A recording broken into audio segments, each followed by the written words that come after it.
24ویں پارے میں سے چند ایک باتیں آپ کے سامنے پیش کریں گے۔ 24ویں پارے کی آیت کریمہ نمبر 53 میں اللہ تعالیٰ جل وعلا اپنے محبوب کریم علیہ السلام کے غلاموں کو ایک بڑی تسلی بخش جو ہے وہ کلام بیان فرما رہا ہے کہ قل محبوب علیہ السلام آپ فرمائیے یا عبادی الذین اسرفوا علی انفسہم، وہ بندے جنہوں نے اپنی جانوں پہ ظلم کیا۔ یا عبادی الذین اسرفوا علی انفسہم، اپنی جانوں پہ ظلم کیا۔ اب ظلم سے مراد کچھ بھی ہے، ہر وہ عمل جس سے عزت، شرف، مقام، مرتبہ ضائع ہوتا ہو وہ اسراف میں آتا ہے۔ ٹھیک ہے، تو اسرفوا علی انفسہم لا تقنطوا من رحمت اللہ، اللہ تعالیٰ جل وعلا کی رحمت سے نا امید نہ ہو۔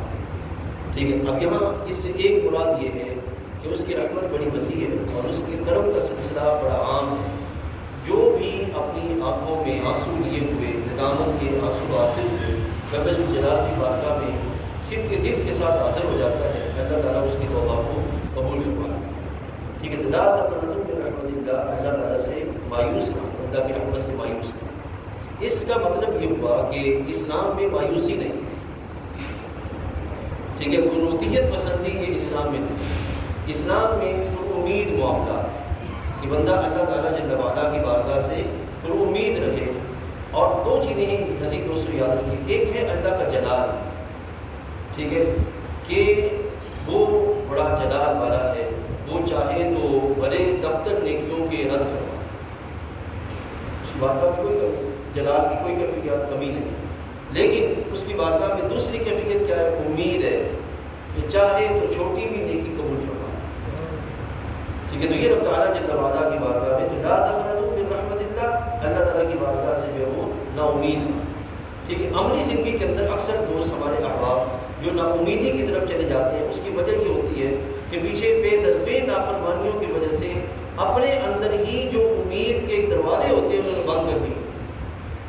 اس کا پھر نتیجہ یہ نکلتا ہے کہ وہ ایک وقت ایسا بھی آتا ہے کہ کوئی امید کی کیفیت ہی باقی نہیں رہتی۔ ایک یہاں پہ ایک واقعہ بڑا لطف ہے، حضرت سیدنا امام جعفر صادق رضی اللہ عنہ، آپ کے دور میں نا ایک دہریہ وہ آپ کے پاس آیا اور آپ سے یہی اس نے سوال کیے کہ کیا رب ہے، کیا اللہ ہے، یہ اس نے سوال کیا۔ حضرت امام جعفر صادق رضی اللہ تعالیٰ عنہ نے اسے فرمایا کہ کبھی ایسا ہوا ہو کہ تم سمندر میں سفر کر رہے ہو اور سفر کرتے کرتے سمندر میں تمہاری کشتی ٹوٹ گئی ہو اور تم ایک تختے پر آ گئے ہو۔ ان کو پہلے کشتیاں تختوں سے بنتی تھی، اب تو دوسرا سسٹم آ گیا، تو ایک تختے پہ آ گئے ہو، دائیں بائیں دور دور تک پانی پانی ہو، تو دل میں کوئی کیفیت ہوتی ہے، کہنے لگا وہ دہریہ کہ ہاں دور کوئی شمع جگمگا رہی ہوتی ہے، ٹمٹما رہی ہوتی ہے کہ امید ہے۔ فرمایا جو امید ہے نا وہی خدا ہے، جو امید ہے نا کہ دور کہیں کوئی امید کی کرن روشن ہے اور وہ جگمگا رہی ہے اور وہ کیفیات یہ رکھے ہوئے ہے کہ شاید کرم نوازی ہو جائے، تو وہ جو شاید کرم نوازی ہے نا وہی خدا تعالیٰ کی رحمت۔ یہ لا تقنطوا من رحمت اللہ، اللہ کی رحمت سے مایوس نہ۔ ٹھیک ہے، اچھا مومن کا اور غیر مومن کا یہی فرق ہے۔ اس کی کیفیت جو غیر مومن ہوتا ہے نا، غیر مومن کافر بھی ہو سکتا ہے اور کافر ہی غیر مومن ہے۔ مومن جو ہوتا ہے کلمہ کو وہ پھر نافرمانی کا معاملہ ہوتا ہے۔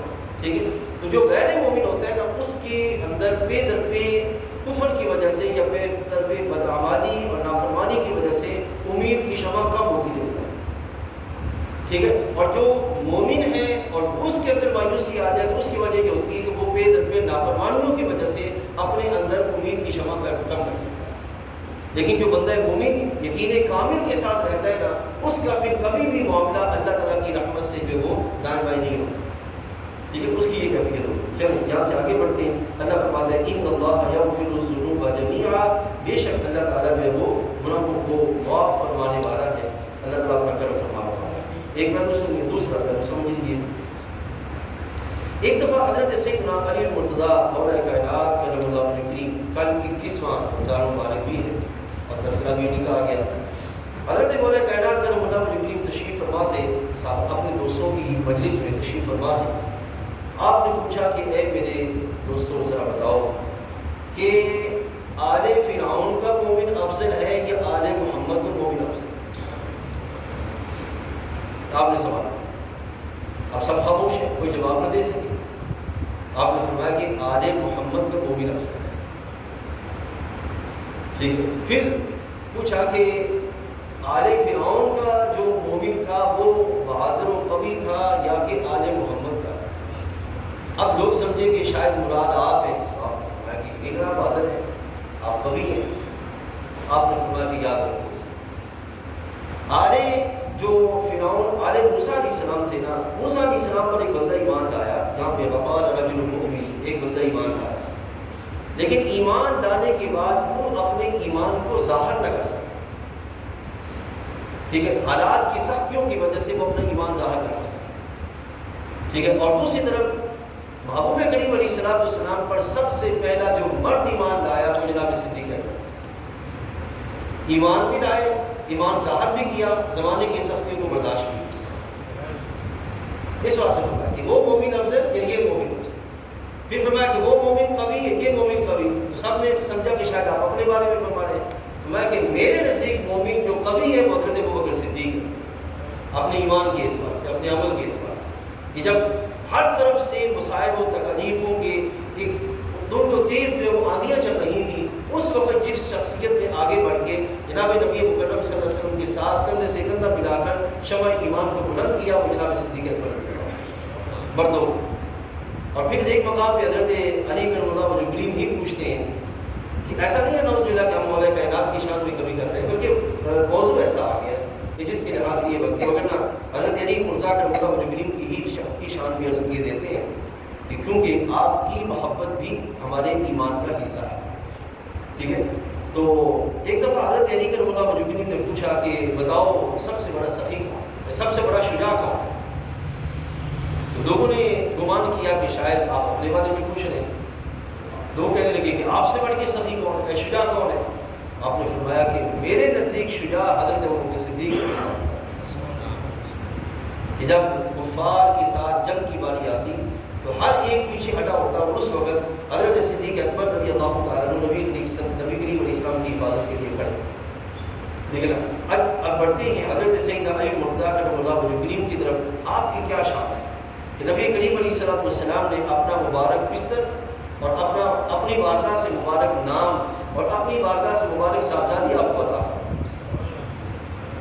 یہ وہ منفرد شان ہے حضرت علی مرتضیٰ کی کہ جس شان میں کوئی دوسرا صحابی شریک نہیں، یعنی کہ حضرت سیدہ سلام اللہ علیہا آپ کی جو عقد میں آنے کے سبب اور کوئی بھی صحابی، باقی دو صاحبزادیاں جو جس طرح سیدنا عثمان غنی رضی اللہ عنہ کی عقد میں آئیں وہ ان کی انفرادیت، لیکن سیدہ زہرا پاک رضی اللہ عنہ کے سبب آپ کی شان جو ہے وہ منفرد۔ اور دوسرا حضرت سیدنا امام حسن حسین رضی اللہ تعالیٰ عنہ کے بابا جان ہونے کی وجہ سے آپ کی شان منفرد، ٹھیک ہے نا۔ حضرت سیدنا عمر رضی اللہ عنہ کے صاحبزادے جناب عبداللہ، حضرت سیدنا عمر رضی اللہ تعالیٰ عنہ نے حضرت سیدنا امام حسن حسین کا وظیفہ اہل بدر کے برابر لگایا، تو حضرت سیدنا عبداللہ رضی اللہ تعالیٰ عنہ انہوں نے شکایت کر دی کہ ابا جی میرا وظیفہ کم اور ان شہزادوں کا وظیفہ زیادہ، آخر اس کی وجہ کیا ہے؟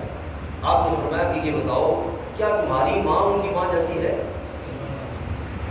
کیا تمہارے بابا ان کے بابا کے جیسے ہیں؟ کیا تمہارے نانا ان کے نانا کے جیسے ہیں؟ اس طرح وہ ساری فضیلتیں اور نسبتیں جو کہ حضرت سیدنا امام حسین اور حسن رضی اللہ عنہ کو حاصل تھی وہ ساری گنوائیں اور گنوا کر جو ہے وہ فرمایا کہ یہ شان ہے جس کی وجہ سے میں نے ان کو یہ اس لحاظ سے بدری صحابہ جیسا مقام عطا فرمایا اور اس لحاظ سے وظیفہ کا تقرر بھی فرمایا۔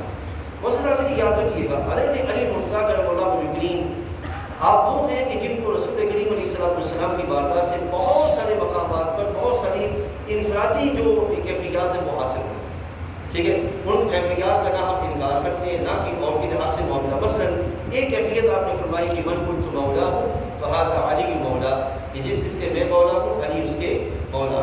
مولا بمانا مقرب، مولا بمانا مونا بمانا صدیق، ٹھیک ہے، مونا بمانا مددگار، یعنی کہ لفظ مولا کے 27 معنی ہیں، اور سوائے ایک کے خلیفہ بلا فصل کے سارے معنی حضرت علی مرتضیٰ بلا فصل ایک، کیونکہ خلیفہ بلا فصل حضرت صدیق اکبر ہیں رضی اللہ تعالیٰ عنہ، ان کے سوا کسی دوسرے کے لحاظ سے اہل سنت میں یہ معاملہ نہیں ہے، اور یہ خلیفہ بلا فصل ہونا بھی حضرت سیدنا صدیق اکبر رضی اللہ تعالیٰ عنہ کا حضرت علی مرتضیٰ نے خود قبول فرمایا، ٹھیک ہے، چلیں، اور پھر یہ بھی یاد رکھیے گا حضرت علی وہ ہیں کہ جن کی وجہ سے، جن کے لحاظ سے نبی علیہ السلام نے فرمایا ایک زمانہ وہ آئے گا کہ جس میں ہر طرف تند و تیز تاریک ہوائیں چلیں گی، اس وقت حق حضرت علی کی طرف، حق حضرت علی کی طرف ہو۔ اس کا یہ مطلب نہیں ہے نعوذ باللہ جیسے نبوت کے مقابلے میں کفر آتا ہے، ایسا نہیں ہے، بلکہ اس وقت حضرت علی کرم اللہ وجہ کریم کی رائے حق پر یہ بولا، ٹھیک ہے نا۔ حضرت علی مرتضیٰ کرم اللہ وجہ کریم کے مقابلے میں حضرت سیدہ عائشہ صدیقہ کا معاملہ بھی آتا ہے، حضرت سیدنا امیر معاویہ رضی اللہ عنہ کا معاملہ بھی آتا ہے، لیکن وہاں پہ کفر نہیں ہے، بلکہ اجتہاد میں اختلافی کیفیت ہے، اور اس میں جو ہے وہ ایسا معاملہ نہیں ہے کہ جس کے لحاظ سے جناب امیر معاویہ کو کسی بھی طرح سب و شتم کیا جائے، ٹھیک ہے۔ اس لحاظ سے حضرت سیدنا علی مرتضیٰ کرم اللہ وجہ کریم کی ایک منفرد حیثیت ہے اور ایک بلند مقام ہے۔ آخری ایک پہلو سنی اور پھر بات کو سمیٹتے ہیں۔ نبی علیہ السلام کی بارگاہ میں ایک بندہ حاضر ہوا، عرض کرتے ہیں یا رسول اللہ صلی اللہ علیہ وسلم میں چاہتا ہوں جنت حاصل کر لوں، کیسے ہوگی؟ آپ نے فرمایا کہ جنت اس کو ملے گی جو اللہ کو رب مان کے اس پہ استقامت اختیار کرے، اللہ کو رب مان کے اس پہ استقامت اختیار کرے، اور وہ ہے کلمہ یہ ہے ان الذین قالوا ربنا اللہ، جس نے کہا کہ ہمارا رب اللہ ہے، ثم استقاموا، پھر اس پہ ڈٹ گیا، تتنزل علیہم الملائکہ، پھر اللہ تعالیٰ کے فرشتے اس پہ نازل ہوتے ہیں۔ اب سوال یہ پیدا ہوتا ہے کہ آج کے ہمارے دور میں فرشتے نازل کیوں نہیں ہو رہے؟ حالانکہ ہم بھی زبان سے یہی سی بات کا جو بنانا لگاتے ہیں، لیکن معزز حاضرین فرق یہ ہے کہ حضرات صحابہ کا معاملہ یہ تھا کہ ان کے قول و فعل میں تضاد نہیں تھا، اور آج کی ہماری اجتماعی زندگی کے اندر قول و فعل میں تضاد کی کیفیت، جس کی وجہ سے نقصان یہ ہے کہ ہم جو ہے وہ خسارے کی طرف ہیں، وگرنہ اگر آج بھی ہماری زبان پر، ہمارے دل میں، ہمارے عمل میں جو ہے وہ ایک طرح کی یکسانیت آ جائے تو پھر نتیجہ یہ نکلے گا کہ رب تعالیٰ اس کا فضل آج بھی بندوں پہ جاری و ساری ہے، اس کے فضل کی کوئی کمی نہیں ہے، ٹھیک ہے جناب، بات کو سمیٹتے ہیں۔ اللہ تعالیٰ